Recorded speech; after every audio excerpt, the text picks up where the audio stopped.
Bonjour, moi c'est Virginie, auteure du roman Namata, là où tout commence, dans lequel je vous livre mon histoire entre le Brésil, l'Afrique et l'Europe.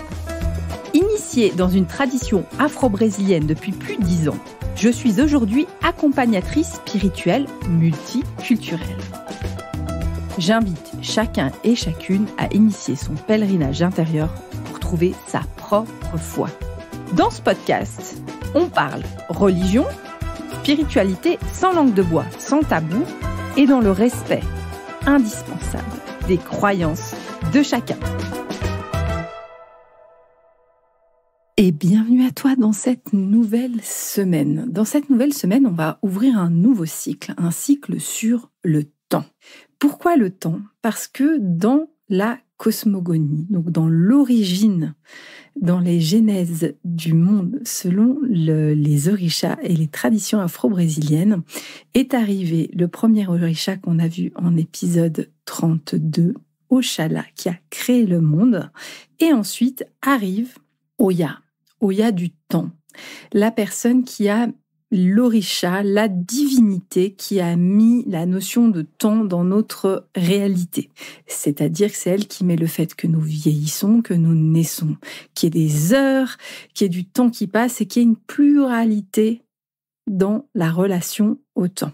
Le temps est très relatif, vous le savez, 1 minute passée sur une plage à regarder un coucher de soleil, c'est pas la même minute que si vous avez 1 minute la main sur une plaque chauffante qui vous brûle les doigts. L'empreinte de cette minute ne vous laissera pas du tout la même conséquence sur le plan psychologique et physique et vous ne la vivrez pas du tout dans le même rapport. Il y en a une qui va passer très vite et l'autre qui sera une éternité. Donc le temps est relatif déjà dans les expériences que nous vivons, mais il a aussi une relativité sur le plan physique dans d'autres réalités. Je vous donne un exemple. Il y avait une expérience qui disait que si on regardait la Terre depuis une autre planète et qu'on prenait des jumelles exceptionnelles pour regarder l'information qui arrivait au moment, donc si vous regardez aujourd'hui depuis l'autre planète, la planète Terre, vu qu'il y a un décalage de l'information et de l'image, la personne avec ses super jumelles verrait la Première Guerre mondiale. Donc parce que l'information et l'image n'étaient pas encore notre réalité de maintenant, n'arrivent pas au même moment quand on est dans des espaces très éloignés. Donc le temps est très relatif. Vous pouvez aussi voir ça dans le film Interstellaire qui est disponible sur Netflix où certaines réalités et certaines durées de temps sont physiquement pas les mêmes sur d'autres planètes. Donc ça, on est dans la physique. Donc ça, c'est une réalité. C'est le temps est relatif, extensible, pluriel. C'est-à-dire qu'il y a plusieurs niveaux de temps. Ça, c'est l'effet. C'est la chose, c'est de regarder. Et après, ça va nous questionner sur qu'est-ce que c'est le temps pour toi ? Quelle est cette relation au temps ? Comment tu vas pouvoir demander de l'aide à cette divinité, à cette déesse qui s'appelle Oya, si tu as besoin d'aide pour ton temps ? Bon, le temps, la plupart du temps, dans notre société occidentale, c'est la pénurie. Donc, on peut être riche d'argent et on est souvent pauvre en termes de temps. Donc, toi, pose-toi la question maintenant. C'est est-ce que tu es riche de temps ? Est-ce que tu joues petit dans tes relations au temps que tu t'accordes, au temps que tu accordes aux autres, à ta famille et à tes proches. Tu peux dire oui, tu peux dire non, c'est ton expérience, mais la plupart du temps, il y a un équilibre énorme à avoir entre le besoin d'aller chercher de l'argent pour pouvoir vivre, subvenir à nos besoins, et après la relation au temps. Alors, le temps, il va se composer en 3 parties, qui est le passé, le présent et le futur. Et ce podcast, c'est comment tu vis en paix avec ton passé. Il y aura déjà plusieurs dimensions à ton passé. Il y a ton passé en tant que personne. Tu es la personne que tu es maintenant, tout de suite, et tu as vécu depuis que tu es né un certain nombre d'expériences. Et il va t'arriver à plein de moments dans ta vie où tu vas devoir revisiter ta propre histoire pour pouvoir te libérer d'expériences qui t'ont marqué, qui ont laissé des séquelles, de type si tu as vécu des expériences type le viol, type la maltraitance, type l'abandon. Et ça, pour pouvoir être libre et le plus juste dans ton libre arbitre, le plus juste dans tes choix, c'est-à-dire faire des choix qui sont libres de ta souffrance, mais qui sont orientés sur ton avenir, qui sont orientés sur l'être que tu es, sur ton âme et sur ta mission de vie, tu vas devoir revisiter et potentiellement transcender. C'est-à-dire, ça ne veut pas dire te libérer de ton expérience, parce que ton expérience, elle est là, mais la transcender dans des forces. On y arrive, on n'y arrive pas. En tout cas, régulièrement, il faut aller revisiter des épisodes pour pouvoir dire, OK, là, si je veux quitter mon mari, est-ce que je le fais par peur de, ou est-ce que je le fais complètement libre de mes choix parce que j'ai autre chose à vivre? Ça, c'est toute une expérience individuelle. Donc, c'est cette première étape. Tu vas pouvoir le revisiter avec toutes sortes de thérapeutes. Tu vas pouvoir le revisiter avec, c'est toute l'approche aussi de la thérapie. En psychothérapie, tu vas revisiter qui tu es, qui tu as été dans ton passé. Tu vas aller chercher des parts de toi-même qui ont pu être laissées de côté. Et tu vas venir pour être pleinement toi maintenant. Mais ton passé, il n'est pas composé que de toi. Il est aussi composé de qui t'a transmis la vie. C'est ce qu'on va appeler aujourd'hui l'épigénétique. Alors, l'épigénétique, si je le vulgarise, excusez-moi aussi scientifique, mais je vais vraiment mettre une base la plus vulgarisée possible, c'est les marqueurs d'événements forts qui ont été vécus par tes ancêtres, par ta famille, et qui ces marqueurs vont s'inscrire dans ton propre code génétique. C'est-à-dire que la personne que tu es aujourd'hui est plus ou moins, mais surtout inconsciemment, influencée par les épreuves que tes parents, les parents de tes parents et les parents des parents ont vécues. C'est-à-dire qu'aujourd'hui, si tu es afrodescendant, si tu vis dans les Caraïbes, si tu es une personne de couleur en Brésil, donc en Amérique du Sud, vraiment de type africain par exemple au Brésil, dans ton patrimoine génétique est encore présent la marque de la traite négrière, qui est une des souffrances les pires du monde, qui a duré longtemps, donc qui s'est bien ancré. Et ça fait partie de ton histoire. C'est-à-dire que quand tu vas utiliser ton libre arbitre, quand tu vas faire tes choix avec qui tu es, inconsciemment, tes ancêtres t'ont laissé cette empreinte-là et ça va te faire prendre telle ou telle décision. Si tu es aujourd'hui d'une famille juive, ta famille a été marquée par un traumatisme odieux, ignoble et énorme qui est l'Holocauste, c'est-à-dire que dans ta famille, tes ancêtres ont vécu de différentes manières, mais quand même, que ce soit en passage par des camps de concentration ou par la fuite, ou par... il y a plein de traumatismes, comme la guerre, tu as dans tes gènes cette souffrance. Ça va aussi te structurer aujourd'hui, comme si tu es aujourd'hui d'une famille française où tu auras les séquelles de deux guerres mondiales dans les siècles passés, avec plus ou moins des marqueurs si ta famille a été dans le stress de la résistance ou dans le stress de la collaboration. Il n'y a pas de bon ou mauvais côté. Je vais être affreuse là, il n'y a pas... Tes ancêtres, ils ont fait ce qu'ils avaient à faire. Le fait est qu'aujourd'hui, tu as cette empreinte génétique-là, parce que même les personnes qui ont collaboré dans un temps de guerre, c'était une souffrance qui était énorme. C'est-à-dire qu'on ne la fait pas, personne ne vit la guerre, hormis peut-être des personnes un peu maso ou un peu dérangées sur le plan psychiatrique. Personne ne vit la souffrance, la pression d'une guerre, la peur de perdre ses enfants, la peur de perdre sa femme, la peur de perdre sa famille, avec plaisir, évidemment.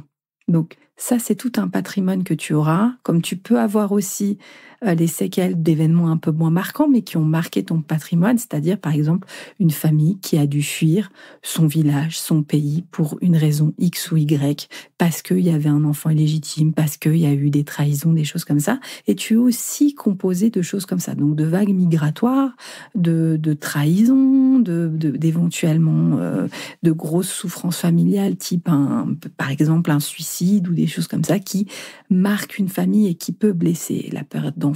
Il y a plein de choses qui peuvent marquer. Donc, tu es composé de tout ça. Et l'objectif, c'est pas de rejeter en disant, voilà, je suis pas ces gens. Bien sûr que tu n'es pas ces gens, mais tu es cette histoire-là. Et tu fais partie de cette histoire et tu es en train d'écrire l'histoire que toi, tu transmettras plus tard à tes enfants. Et la vie va continuer à perdurer au-delà de toi. Alors, comment faire quand on a ça? Puis on en dit, non, mais moi, j'en veux pas. Oui, mais ça te constitue. Et là, il va falloir regarder, on a eu tout un cycle sur les ancêtres. Je t'inviterai à écouter aussi l'épisode 34, comme sur comment se relier avec ses ancêtres, à ses ancêtres avec Clarisse. Donc l'épisode 34, où en fait on est tous le fruit et on est aussi la richesse. Parce que si on a été marqué par les souffrances, on est aussi marqué par le bonheur, par la capacité de résilience. Quand je prends encore l'exemple de personnes qui ont souffert et qui souffrent encore aujourd'hui de l'esclavagisme, il y a aussi une transmission positive d'une capacité de résilience, d'une capacité à transcender la vie au-delà de la souffrance. Et ça donne une force énorme. Et là, c'est à ça qu'il faut se reconnecter. Et ça, c'est un cadeau. Entendez bien, c'est pas l'esclavage qui est un cadeau.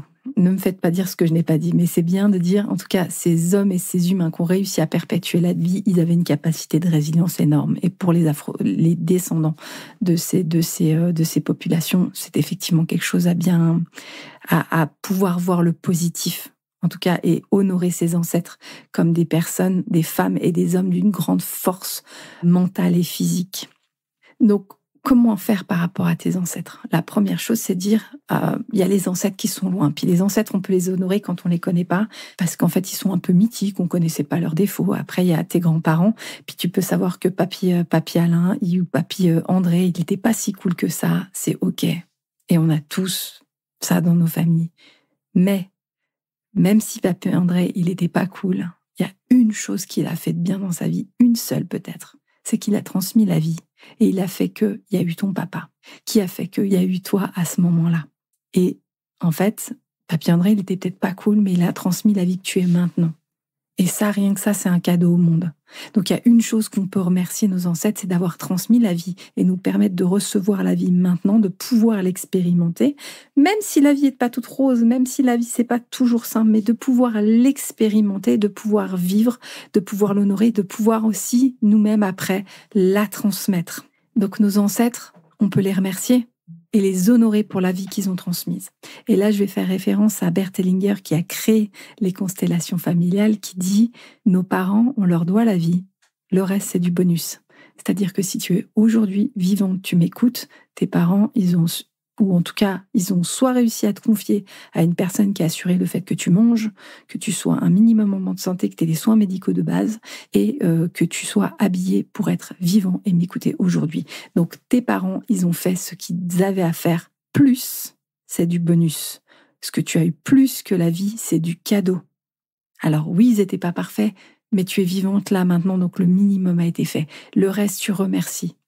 Tes parents, tu peux les regarder. Tes parents, tes ancêtres, les grands-parents, tu peux les regarder en disant « Ok, vous aviez vos valises, je vous les laisse. Merci pour la vie que vous m'avez transmise. Et moi, je vais continuer à la transmettre, libre de vos souffrances. » Ça, c'est possible de leur dire, c'est possible de leur transmettre.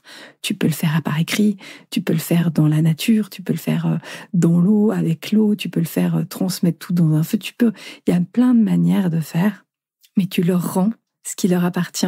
Tu les remercies et tu continues. Et tu continues à perpétuer la vie de plein de manières. Ça ne veut pas dire qu'avoir des enfants, il y a perpétuer la vie en s'occupant d'enfants d'autres. Enfin, il y a plein de manières de continuer à faire circuler la vie. Ça, c'est la relation avec nos ancêtres. Et c'est ce qui te constitue aujourd'hui encore. Mais tu n'es pas que ça. Et le passé, ce n'est pas que ça. Parce que dans le passé, il y a des notions beaucoup plus multiples. Et le temps n'est pas linéaire. C'est pas il est 8 heures, puis il y a une ligne et il est 9 heures. Le temps, c'est un labyrinthe. Et le fait est que tu es aussi le fruit et la composition. Et là, j'aurais la notion un peu plus d'épigénétique liée à ton âme. Tu es aussi un rassemblement de mémoires de choses qui ont été vécues. Alors, je ne suis pas très à l'aise personnellement dans mes croyances. Je ne suis pas très à l'aise avec cette notion de tu es Isabelle dans cette vie-là et dans la vie précédente, tu étais Simone et Simone, elle avait telle profession, telle caractéristique et c'est comme si c'était toujours toi le fil rouge. Ma croyance à moi, c'est que c'est pas si net que ça. Ma croyance et mon expérience me fait dire tu vas porter une forme de mémoire qui est aussi collective et tu peux porter même des mémoires d'autres choses, mais c'est pas forcément de t'identifier. J'ai vu des gens qui se noyaient dans leurs histoires puis qui passaient d'une vie antérieure à une vie antérieure. Stop, c'est de pas s'identifier non plus à ces vies antérieures. En tout cas, tu peux être gardien, en tout cas avoir hérité de certaines mémoires, mais personne ne peut dire exactement, tiens, j'ai vécu ça. Par contre, comme une sorte de disque dur, quand tu es revenu ici, il y a des mémoires d'autre chose. Moi, je l'imagine juste comme ça, ce qui me permet d'éviter d'avoir trop d'ego, de j'ai été ci, j'ai été ça, j'ai été ça. C'est quand je suis arrivée sur Terre, il y avait de la mémoire un petit peu. Et cette mémoire, elle peut m'appartenir, mais elle appartient aussi à une mémoire plus collective et de choses qui sont passées. Donc, aussi, il y a un moment où tu vas t'orienter sur ce temps et qu'est-ce que c'est le passé et qu'est-ce que c'est le passé de ces mémoires-là. Et elles peuvent, pas pour tout le monde, mais pour certaines personnes, avoir une empreinte et effectivement parasiter ta vie d'aujourd'hui. Donc, comme cette notion d'épigénétique, tu as effectivement cette mémoire-là qui fait que le but de cette vie et de cette incarnation, c'est d'expérimenter ton libre arbitre, c'est de faire tes choix. Si tu es parasité dans tes choix par des informations dont tu n'es pas complètement conscient et qui viennent t'influencer, ben là, c'est dommage parce que ton libre arbitre n'est pas complètement conscient pour aller vers ta mission de vie, ton expérimentation. Je te donne un exemple très concret, peut-être un peu caricatural, mais très concret. Tu es Isabelle dans cette vie, tu es cadre supérieur et en fait, tu n'arrives pas à trouver de couple. Tu n'arrives pas à te mettre en couple, tu es quelqu'un, il n'y a pas de raison, tu n'es pas affreuse. Combien même, c'est pas une histoire d'esthétique, le couple. Tu n'arrives pas à être en couple, tu n'arrives pas à créer la relation, tu n'arrives pas à t'installer dans une relation et finalement, tu arrives à quasiment 40 ans, tu t'es jamais installé dans une relation à long terme. Tu n'as fait que de picorer des petites relations de quelques mois. Il est possible, par exemple, que dans les mémoires que tu es, par exemple, tu portes la mémoire d'une vie où tu as été prêtre, donc tu as fait vœu de célibat, de chasteté, d'une vie où tu as été nonne, et tu peux avoir en plus tout un cursus de vie comme ça, dans un cheminement religieux où il t'a été demandé d'être chaste et de ne pas consommer, d'être marié à quelque chose de plus grand que toi. Tu as pu plus ou moins respecter cet engagement, tu as pu ne pas le respecter, donc en plus tu portes de la culpabilité, et tu arrives ici dans cette vie, ta première vie, je dirais profane, où tu as le droit d'expérimenter le couple, sauf qu'il y a trop de mémoire, d'engagement, de contrat, de vœux que tu as formulés, de contrats, d'engagement, de pactes que tu as scellés, qui font que il y a une sorte de bride, de filtre qu'il faut que tu n'arrives pas à expérimenter ça dans cette vie. Et à un moment, on va aller nettoyer ça, on va les libérer, on va dire, OK, là c'est fini, c'est bon, dans cette vie-là, tu as une vie où tu es cadre, tu n'es plus lié, tu n'as pas à être lié à une quelconque institution et tu n'as pas de filtre à avoir vis-à-vis d'une vie amoureuse. Là, pour ce faire, tu vas pouvoir te faire aider par un chaman, un médium ou un thérapeute un peu plus connecté à d'autres dimensions. Tu peux aller sur mon site internet, sur yalorisha.com, sur les accompagnements, avoir l'accompagnement qui s'appelle S'initier à toi pour pouvoir libérer, pour pouvoir aller plus loin que ça et pouvoir être pleinement qui tu es consciemment dans ton libre arbitre. Là, on a vu toutes les palettes de ce qui peut être du passé. Et on va aller après sur la notion de vivre ton présent. Dans ton présent, c'est maintenant. Quels sont les choix que tu fais? Et le temps dans ton présent, il est la plupart du temps, c'est une denrée rare. Je ne connais personne qui me dise j'ai trop de temps en ce moment. Je ne connais pas. Ou alors, le pendant et ce que ça te coûte de l'autre côté, c'est de dire « Ok, j'ai du temps, mais en fait, du coup, tu travailles pas, du coup, tu as des problèmes d'argent. » Je ne connais, moi, personnellement, personne qui travaille très peu et qui n'arrive pas qu'à cette relation complètement saine au temps, complètement équilibrée en disant « C'est bon, j'ai un travail, mais j'arrive à avoir suffisamment et d'avoir mon équilibre. » Non, quand j'exagère, j'ai rencontré une personne une fois qui a réussi à trouver un équilibre, mais évidemment, ça a été transitoire et il l'a vraiment travaillé.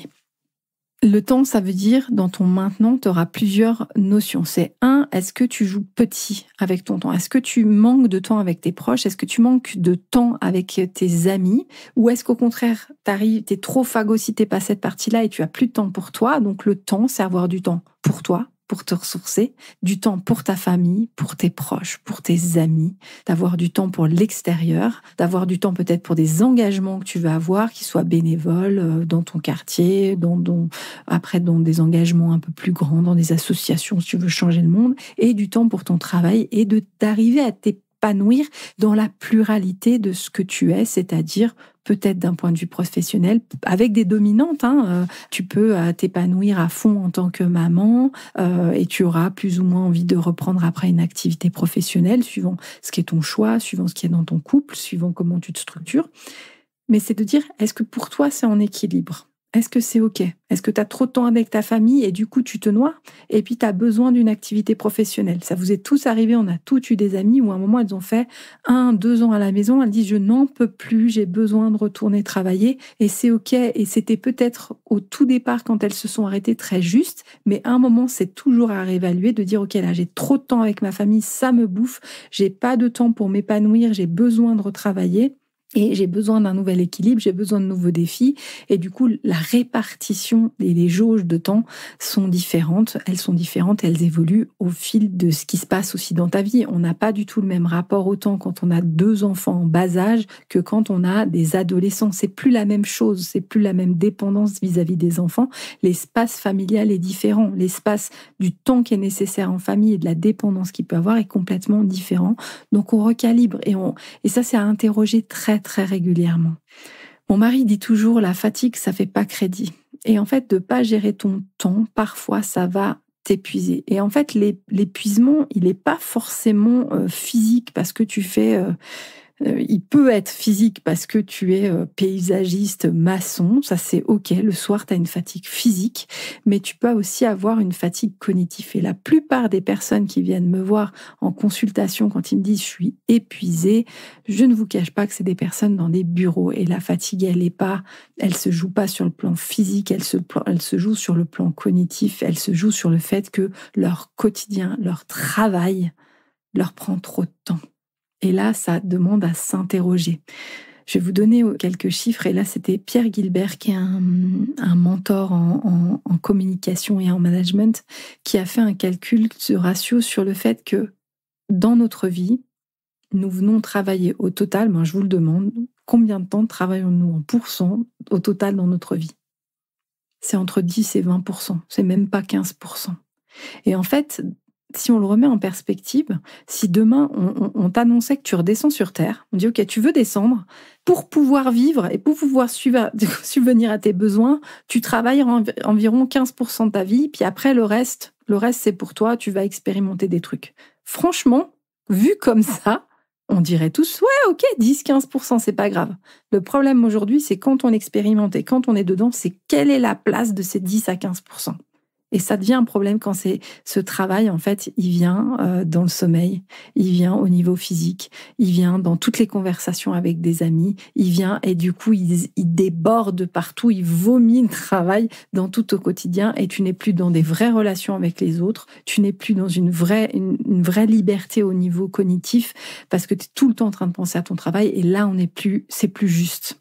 Et de surcroît, c'est comment arriver à mettre que ces 10 à 15% soit l'éclate, c'est-à-dire que tu ne subisses même pas ces 10 à 15%. Et là, ça, c'est une réflexion que tu vas pouvoir mener et tu vas pouvoir construire. Ça ne veut pas dire du jour au lendemain, tu démissionnes de ton taf et c'est OK. Ça, je ne dis pas non plus que c'est simple. Il y a beaucoup de coachs actuellement qui vendent le « c'est pas aligné avec toi, aligne-toi avec ta mission de vie et puis tout va arriver ». Ça se travaille, ça se construit, ça prend du temps. Pour certaines personnes, ça va aller très vite. Pour d'autres, c'est un cheminement. Et toi, où est-ce que tu en es ? Et pareil, c'est s'interroger, est-ce que c'est un cheminement ? Si actuellement, tu subis ton travail, qu'est-ce que tu fais de ça ? Si ton travail te bouffe trop d'énergie sur le point que tu sois épuisé, que tu n'arrives plus à avoir une bonne relation de temps sur ta famille, tes amis, tes centres d'intérêt, tes hobbies, ok, comment on redéplace la jauge ? Comment on remet le travail à sa juste place ? Comment on fait que ça ne bouffe pas toute ton énergie ? Et là, du coup, ça va nous poser la question de comment tu structures dès aujourd'hui ton futur. Et là, on passe dans la relation au futur. Dans la confession musulmane, on va parler du mektoub. Et le mektoub, c'est le fait de dire que Dieu est tout imposé et on suit en fait la volonté de Dieu. Moi, je serais un petit peu plus relative. Je pense qu'il y a des échéances et il y a un peu des checkpoints. Il y a des endroits où il va se passer ça, c'est OK. Mais par contre, on a un choix et on a vraiment des chemins qui peuvent se faire au même titre que il y avait peut-être un checkpoint, mais tu as pris une décision, il y a quelque chose qui s'est passé où soit tu peux avoir raté un checkpoint ou tu as évité une peau de banane ou que sais-je sur ton navire, tu peux quand même moduler, même s'il y a des grands événements qui vont arriver. Je vous donne l'exemple, nous, dans notre génération, le Covid était un checkpoint dans lequel on a, un point où on a dû expérimenter ça, en plus de manière collective, mais quoi qu'on fasse, on n'a pas pu l'éviter. On a réagi différemment, on l'a tous vécu de manière différente, mais par contre, c'était quelque chose de collectif et ça faisait partie de notre cheminement. Donc ça, c'est ce que j'appelle des choses qui arrivent et c'est comme ça, on ne peut pas faire grand-chose. Ce qu'on peut faire, par contre, c'est comment on réagit aux événements, comment on ne subit pas son futur et comment on le construit. Alors, je sais qu'il y a une grande tendance à vivre le moment présent. Bien sûr, vis ton moment. Quand tu es dans ton moment présent, tu y es. Mais par contre, comment tu construis ton avenir? Je te donne une autre expérience qui avait été faite. Je ne sais plus où était la source, j'avais lu ça. Mais il y avait dans les années, je crois que c'était les années 80, il y avait 1000 personnes qui avaient été interrogées sur leurs rêves et leurs objectifs. Et 20 ans après, ont été interrogées les mêmes personnes pour savoir qui avait atteint ces objectifs. Et là, c'était 5%. Et du coup, il y a une étude plus concrète pour savoir comment ces 5% avaient réussi à atteindre leurs objectifs. Et la manière de le faire, ça a été de visualiser toujours l'objectif, de ne jamais le perdre de vue et de chaque jour au quotidien mener des toutes petites actions qui les amenaient vers l'objectif. Et ça ne veut pas dire de tout transformer, de tout envoyer voler en l'air, mais c'est dire quelles petites actions maintenant je fais pour pouvoir maintenir mon objectif. Alors, ça ne veut pas dire que l'objectif, il ne bouge pas. Ça ne veut pas dire qu'il est figé puis qu'on doit rester sur quelque chose de complètement mobile, loin de là. À qui n'est pas arrivé d'avoir une vision d'un poste d'excellence et qu'on se dise ça va être merveilleux et finalement de réaliser en cheminant que c'est finalement pas le poste qu'on veut et qu'on veut cheminer à autre chose.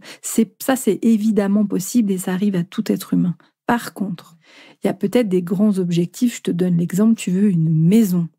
Et tu veux une maison particulière, c'est ton objectif, c'est ton rêve. Ta maison, tu vas la rêver, tu vas la visualiser, tu vas visualiser les pièces dans lesquelles, comment elles sont, combien il y a de pièces. Est-ce que tu veux du terrain, pas du terrain? C'est quoi ton rêve là? Demain, tu as suffisamment d'argent, elle est comment ta maison? Et tu l'as imaginée, c'est-à-dire que tu as créé cette forme de réalité dans un futur, dans une autre dimension, que sais-je, mais tu as déjà structurer ton rêve dans le pouvoir de la pensée. Et après, c'est qu'est-ce que tu fais au quotidien pour y arriver. Et j'en sais rien. Et là, tu peux avoir une stratégie, tu peux avoir un plan de placement, tu peux mettre de l'argent un peu toutes les semaines de côté. Il y a 1000 stratégies. Tu vois, ce que j'essaie de dire, c'est pas te dire un jour j'aurai l'argent de m'acheter cette maison. Cette maison, c'est ça, c'est dans cette maison-là que je veux vivre. Et qu'est-ce que je fais maintenant? Et maintenant, c'est peut-être de mettre 5 francs toutes les fins de semaine dans une enveloppe. C'est peut-être de définir aujourd'hui quel est mon plan de carrière, mon plan de placement pour avoir cette maison. Et là, je te prends l'exemple d'une maison, parce que c'est le plus matériel, mais ça va être, si tu veux rencontrer la personne de tes rêves, c'est qu'est-ce que tu fais aujourd'hui pour être la personne la plus alignée pour pouvoir rencontrer l'homme de tes rêves. L'homme de tes rêves, il est comment? Et là, je dis pas le fantasme de il est grand, il est grand, il a de l'argent. Non, c'est dire au-delà de ça, plus profondément, c'est si demain tu devais parler à l'homme que tu as envie de rencontrer, donc du coup l'homme qui t'accompagnera, qui ne ressemblera peut-être pas à ce que tu t'imagines, tu as besoin de quoi? Il va t'apporter quoi, cet homme ou cette femme? Qu'est-ce il ou elle va t'apporter?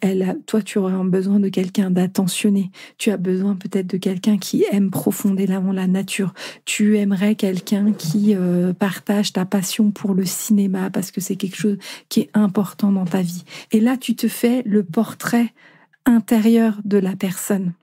Et tu demandes à l'univers et tu confies à l'univers comment toi tu vas pouvoir la rencontrer. Alors évidemment, c'est pas en restant chez toi, mais ça veut dire est-ce que tu fais des rencontres, est-ce que tu vas dans des soirées, tu fais pour créer aussi la rencontre, de rencontrer des nouvelles personnes. Je recommande toujours aux personnes qui viennent pour des histoires de couple de dire qu'est-ce que tu mets en place dans ta vie pour rencontrer des nouvelles personnes. Alors, je ne suis pas une grande fan des réseaux de rencontres, mais en tout cas de créer, d'aller dans des événements, d'aller dans des soirées-jeux, d'aller dans suivant les centres d'intérêt, d'aller dans des clubs, d'aller faire de la danse, d'aller créer des activités où la rencontre ou des rencontres de nouvelles personnes peuvent se faire. Donc, tu es en train de projeter ton avenir et au quotidien, tu essayes de mener pas des révolutions, mais des toutes petites actions qui font que, pas par pas, tu te rapproches de ton objectif. Et là, tu crées ton futur, tu crées ce que tu as envie d'atteindre et tu t'alignes avec ce dont tu veux profondément. Et c'est là où aussi, régulièrement, tu vas t'interroger sur est-ce que ma vision, est-ce que mes rêves sont alignés avec qui je suis aujourd'hui. Donc, tu vas souvent voyager entre aujourd'hui, ok, je veux cette maison. En fait, je la voulais à Maubeuge parce que je trouve que c'est une ville magnifique. Et en fait, 2 ans se passent, on dit non, mais en fait, moi, je la veux à Cannes. Et là, tu vas rêver que ta maison que tu as rêvée, tu l'héliportes et tu la déposes sur les côtes de Cannes, si c'est ton rêve. Et après, qu'est-ce que tu fais pour mettre en place quelque chose dans cette région-là? Et c'est cette manière-là qui va faire que tu vas créer ton futur, tu vas créer tes objectifs et tu vas pouvoir t'aligner et remettre du sens dans ton maintenant. C'est-à-dire que si ton maintenant, ton aujourd'hui est orienté sur ta mission de vie, sur tes objectifs, sur ce vers quoi tu tends, là, ce sera plus agréable. Il n'y a pas longtemps, j'ai eu une personne qui me disait « Moi, je ne supporte plus mon travail, mais je peux attendre un petit peu, je peux faire le dos rond. » Et je lui ai dit « Oui, mais tu te mets une échéance. Tu peux attendre. » Elle avait un objectif très particulier qui était vraiment d'atteindre un niveau financier pour monter un autre projet sur une autre activité. Donc, elle avait besoin de son travail. Par contre, de dire, tu te mets une limite et on met une échéance. Une échéance, tu dois savoir ce que tu dois atteindre. Et le fait d'avoir cette échéance-là lui a permis de tenir dans une situation qui n'est pas confortable, parce qu'on n'est pas toujours 100% confortable. Cela lui a permis de tenir dans quelque chose qui n'était pas confortable sur le moment, parce qu'elle était orientée sur un objectif. Et le fait de mettre vraiment une deadline, de dire ça ne doit pas durer plus, ça permet aussi de ne pas s'installer dans l'inconfort au quotidien, de s'installer dans l'inconfort. J'ai eu d'autres personnes, moi, qui me disaient, mais ça fait 5 ans que je veux quitter mon taf, mais je le fais pas. Mais je le fais pas. Puis du coup, ça fait plus de 5 ans que la personne, elle est dans un boulot qui lui convient pas, puis il n'y a pas de perspective sur quand est-ce que tu le quittes. Et finalement, c'est de dire, on quitte un travail aujourd'hui, on a peut-être des pénalités, mais on peut avoir une période, on est dans un pays où il y a une sécurité du chômage, de faire une transition. On va perdre un petit peu au niveau financier, mais ça peut laisser un tout petit peu. C'est une période d'inconfort, parce que si tu es mal dans ton travail, de toute façon, ça va pas non plus, tu n'as pas forcément l'énergie pour aller sur un autre. Donc, il y a ces transitions-là et ces rapports au temps, de dire qu'est-ce que je suis capable de supporter quand, quel est mon objectif, combien de temps je suis capable de supporter de l'inconfort. Et ça, c'est toi qui as les réponses. Et à un moment de respecter des délais. Et si tu dis, OK, il n'y a pas eu d'évolution pour moi, ou j'ai atteint mon objectif financier à telle période, OK, tu changes et tu transites, parce que tu dois respecter les engagements que tu as pris envers toi-même. Si tu ne respectes pas les engagements que tu as pris envers toi-même, comment tu peux respecter les engagements que tu vas prendre envers les autres? Si tu ne respectes pas déjà toi ce que tu es. Alors, il y a 1000 aléas, il y a 1000 peurs. Et en fait, c'est pour tenir ces engagements-là, tu vas devoir dépasser tes peurs. Et c'est là où on revient sur ton passé, sur ce qui a été vécu, les peurs de l'avenir. Et tu vas cheminer sur est-ce que mes ancêtres ont eu, tu veux te lancer dans un business et puis t'arrives pas. Et peut-être que tes ancêtres ont vécu 14 faillites. Et du coup, tu vas devoir les remercier et dire, OK, c'est bon, vous avez fait faillite, c'est dommage, mais je vais prendre votre expérience entrepreneuriale, votre capacité à avoir lancé des business, et je vais y aller, et moi je vais y arriver. Et puis si tu as des vies antérieures, tu as aussi développé des activités qui n'ont pas marché, ou que sais-je, ou tu t'es fait trahir, ou on t'a volé ton argent, que sais-je, tu vas redire, OK, c'est passé, c'est fini. Aujourd'hui, moi là, je vais me lancer, et je vais me lancer en tant qu'entrepreneuse. Voilà mon plan, voilà ce que j'ai comme délai, voilà ce que j'ai comme temps avec, ça peut être une subvention qui vous est donnée, ça peut être un soutien d'une association, ou d'un soutien d'un business angel, et dire, maintenant je vais me lancer, j'ai combien, et j'ai quel délai pour réussir et à quel délai j'arrêterai, que aussi de me lancer, quelles sont les perspectives que j'ai pour atteindre mon rêve et quand est-ce que je l'aurai atteint, à quel délai. Donc il y a cette vision-là que tu peux avoir. Ça ne veut pas dire d'avoir un échéancier en termes de date précise. Ça dit, que tu peux avoir une sorte de mood board déjà sur ce que tu as envie de rêver. Donc tu peux créer, toi, mettre des images et avoir dans ton bureau déjà un patchwork d'images, de mots qui t'inspirent. Ça peut être pour l'année, ça peut être sur du long terme. Et après, de dire, OK, pour pouvoir arriver ça, qu'est-ce qui m'est imposé, combien de temps je tiens, et qu'est-ce que je souhaite faire et à quel délai, et quelles sont les possibilités financières ou non. Là, c'est la création de ton futur, c'est-à-dire de maintenant, tu vas créer ton futur et tu ne dois pas subir ton futur, ou si tu dois le subir, c'est avec une date limite que tu prends et tu respectes tes engagements vis-à-vis de toi-même. Je vais compléter juste avec 2 informations liées à la notion de stress et de pression dans le quotidien. Alors, il y aura plusieurs choses à faire dans ton quotidien. Tu sais que si toi, tu as un rapport au temps qui est déséquilibré, qui est compliqué, tu as cette déesse et tu trouveras la photo sur mon site internet qui s'appelle Oya. Oya, qui est la déesse qui a créé le temps. Et tu peux lui demander du soutien pour venir par des prières, par des offrandes, par de la méditation, où tu lui demandes de l'aide, demander l'équilibre pour toi, le juste équilibre pour toi, notamment en termes de rythme, en termes d'objectifs pour pouvoir éviter la grande maladie de notre société qui est par exemple le burn-out. Le burn-out, c'est pour moi la maladie du temps. On n'a plus de temps, on n'a plus d'espace, on s'est fait bouffer dans le temps, on a mal drainé nos jauges entre le privé, le perso, il y a plein de choses, ça peut venir des 2 côtés, mais on a mal jaugé. Ça ne veut pas dire qu'il faut culpabiliser, on a fait du mieux qu'on a pu, mais c'est de demander de l'aide à ce moment-là. Après, la notion de stress, on sait qu'aujourd'hui, la meilleure manière, voire l'unique manière d'arriver de manière simple à diminuer le taux de stress, c'est de la cohérence cardiaque. Donc, vous trouverez sur YouTube des vidéos où pendant 5 minutes, vous respirez de manière beaucoup plus lente. 5 minutes, ça te permet de diminuer une des hormones de stress, le cortisol, me semble-t-il, et de pouvoir en bénéficier pendant 3 ou 4 heures après 5 minutes. Donc, ça vaut le coup de le faire 2 fois par jour. Déjà une fois, au moins quand tu te sens un peu stressé, de dire, OK, tu prends le temps, tu as ce temps d'intégration où tu vas inspirer, expirer. C'est juste 5 minutes pour 4 heures de bénéfice. Et si tu n'arrives pas à t'organiser pour 5 minutes de pause, il faut se questionner. Après, c'est d'aller te promener en nature, d'aller marcher, d'aller prendre le temps d'aller t'oxygéner. Un autre conseil aussi, c'est quand on a la notion de fatigue continuelle. Donc là c'est un petit peu des personnes qui sont dans des postures qui font des fois faire les tangos avec le burn-out. On arrive, on a suffisamment de force pour pas y aller. Et dans ces tangos avec le burn-out, c'est dire, il y a souvent, l'une des plaintes, c'est la fatigue physique. Et la fatigue, elle est réelle. On peut avoir froid continuellement, on peut ne pas être bien sur le plan physique. Et une des manières, c'est de réoxygéner notre corps. Et pour ce faire, il y a une des techniques simples qui dure 2-3 minutes. Donc là, c'est le moment où vous sentez la fatigue monter. C'est le fait d'avoir une respiration en triangle. 2-3 minutes. On vient mettre des boosts d'oxygène dans le corps, dans nos cellules pour pouvoir détoxifier un max. Et là, donc la respiration en triangle, c'est j'inspire 1, 2, 3, 4, j'inspire, je maintiens ma respiration pendant 8 ans. Et après, je lâche ma respiration. J'expire sans compter. Moi, je fais 4, 8 et puis je compte pas après. En tout cas, c'est ma méthode. Vous trouverez aussi, je pense sur Google, sur YouTube, des respirations en triangle. Je crois qu'il y a aussi une respiration Wim Hof ou quelque chose comme ça, où lui, il le pousse un petit peu plus loin. Donc, ça fait... J'inspire sur 4 temps. J'ai bien gonflé mon diaphragme, j'ai bien gonflé mon ventre. Je bloque en 8 temps.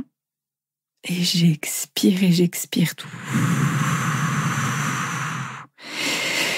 Et je renouvelle cette respiration comme ça pendant 2-3 minutes dans les gros moments de fatigue. Donc dans cet épisode, on a travaillé sur la relation au temps. Et la relation au temps, vous avez vu, nous a amené dans plein de domaines. Elle nous a amené sur nos ancêtres, notre ancestralité. Elle nous a ramené sur nos mémoires ou nos vies antérieures. Elle nous a ramené sur notre propre passé, sur tes propres histoires, sur ce que tu as réparé déjà en toi. Et ensuite, elle t'a ramené sur ton présent, ce que tu fais maintenant et comment depuis ton présent, depuis maintenant, tu construis ton avenir et comment tu te prépares au mieux en revisitant tout ton passé à faire face aux aléas. Parce que les aléas de la vie, tu ne vas pas pouvoir les éviter. Ce que tu vas pouvoir gérer, c'est ta manière de réagir et de vivre les aléas comme des expériences et non de les subir comme Calimero. C'est trop injuste. Alors il y a des fois, c'est trop injuste. J'aimerais rester dans cette bienveillance, que ce soit pour tes ancêtres, que ce soit pour toi-même. Je ne connais aucun être humain qui vient sur cette terre en disant « j'ai envie de rater ma vie ». Je ne connais aucun enfant qui ne rêve pas d'une vie épanouissante. Un enfant, il aura plein de rêves. T'as été cet enfant qui a eu plein de rêves. Même la dernière fois, je voyais une personne dans la rue qui devait être dans les dépendances et je me suis dit « mais qu'est-ce qui s'est passé dans son parcours de vie pour que cet enfant-là, qui aujourd'hui est adulte, je voyais un adulte, il n'y a aucun moment où il a rêvé d'être dans cette rue-là, personne ne rêve de devenir dans les dépendances, dans les grottes. Personne ne rêve de ça. Par contre, de ce rêve-là, tout un chacun, n'oublie pas que toi, moi, cette personne dans la rue, ça va être toutes les personnes, on essaye, et c'est nos ancêtres aussi, on a toujours essayer de cheminer au mieux qu'on pouvait avec ce qu'on avait. Et n'oublie pas cette bienveillance pour toi-même, n'oublie pas cette bienveillance envers l'autre. Même quand des moments tu les vois en situation d'échec, c'est tes ancêtres ont fait comme ils ont pu avec ce qu'ils avaient en main, avec la force mentale qu'ils avaient. Mais t'es là, donc ils ont réussi. Et dans ton entourage, ils font ce qu'ils peuvent. Ils font ce qu'ils peuvent. Et toi, sois bienveillant envers toi-même. Tu fais ce que tu peux. Et ton seul parcours, ton seul devoir, c'est d'essayer de te dire « Ok, là, j'ai des moments d'introspection, de te regarder dans le miroir et dire « Ok, là, j'ai pas été bien. Là, j'ai pas été juste vis-à-vis de l'autre. » Ça peut être d'aller te faire pardonner, d'aller s'excuser, de rester toujours sur tes propres objectifs et ce que tu dois à ton âme, c'est-à-dire garder ta mission de vie avec les autres. C'est pas moi, ma mission, c'est ça. C'est moi avec les autres, comment je compose avec eux pour qu'ensemble, on arrive à nous respecter notre expérience de vie et qu'ensemble, on arrive à nos objectifs de vie, mais dans la bienveillance, en revisitant son passé, en accueillant nos faiblesses et en mettant des objectifs, en rêvant, continue à rêver, en te mettant des objectifs et continue à rêver et en respectant les engagements que tu t'es fixés. Si tu t'es dit que tu donnais ta démission à telle date, si tu t'es dit que si dans ton couple ça ne marchait pas, il y a des étapes qui n'étaient pas posées et que tu dois fuir de la violence conjugale, que c'est pas possible, tu te respectes, tu sors, tu y vas, c'est pas un échec et une fuite, c'est juste revenir aligné à qui tu es. Je te souhaite de très belles expériences parce que c'est la mission sur cette vie, c'est d'expérimenter notre libre arbitre. On le fait plus ou moins bien. Si tu as aimé ce podcast, si tu as apporté quelque chose, une des manières de me soutenir, c'est déjà d'aller sur les plateformes, mettre des pouces, mettre des étoiles.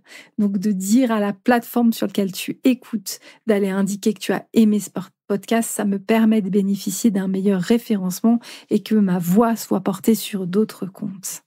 Si tu peux partager le lien de ce podcast et le transmettre à d'autres oreilles, à d'autres personnes pour qu'il y ait un effet boule de neige, pour que d'autres personnes puissent recevoir les messages et qu'ensemble on avance sur notre mission de vie.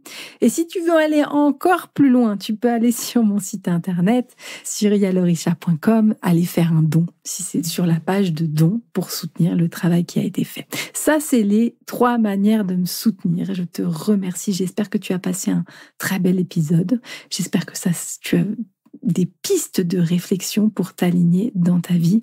En tout cas, je t'envoie toutes les bénédictions et toutes mes prières de la déesse Oya, qui peut t'apporter du soutien pour trouver le juste équilibre entre ton rythme, le soutien que tu peux apporter dans ton quotidien aux autres, que ce soit ta famille, tes proches, tes engagements associatifs, que tu puisses recevoir ces bénédictions pour avoir ce juste équilibre du rapport au travail qui te permet de recevoir l'énergie de l'argent, mais de ne pas t'épuiser, au contraire de recevoir les bénéfices d'un travail qui te nourrisse, tant sur le plan financier que sur le plan de l'âme.